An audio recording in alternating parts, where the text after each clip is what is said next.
Magandang gabi mga kaloto and welcome to LRT PH channel para alamin ang mga loto result ngayong Martes, November 26, 2024.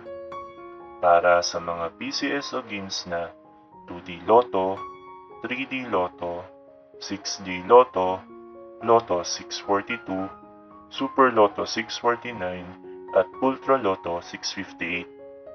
Pero bago ang lahat, kung bago ka pa lamang sa aming channel, ay huwag kalimutang mag-like, mag-comment, at mag-subscribe para updated ka sa daily lotto result ng PCSO. Para sa Ultra Lotto 658, we have no winner para sa jackpot prize na 157,279,773 pesos and 60 centavos.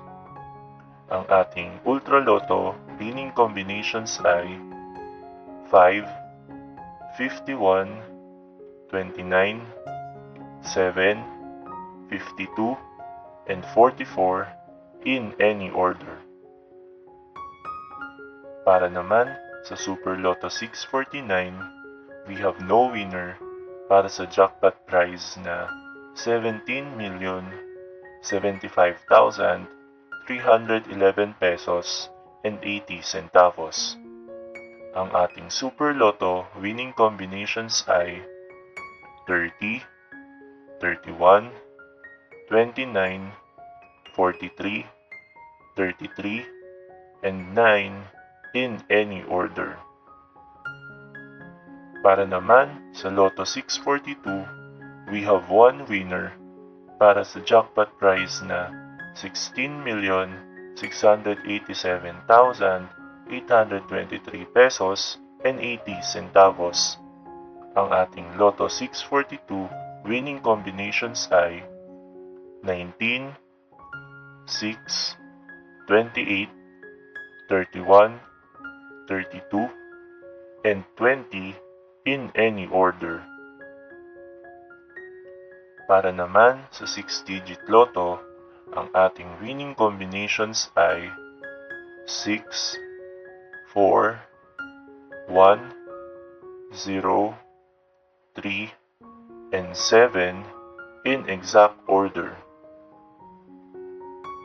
Para naman sa 3-digit Lotto for 9 p.m. draw, ang ating winning combinations ay 9, 1, and 7 in exact order.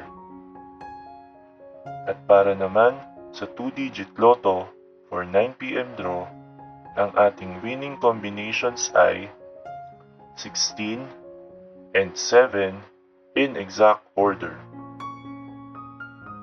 Narito naman ang ating susunod na draw schedule para sa araw ng Miyerkules, November 27, 2024.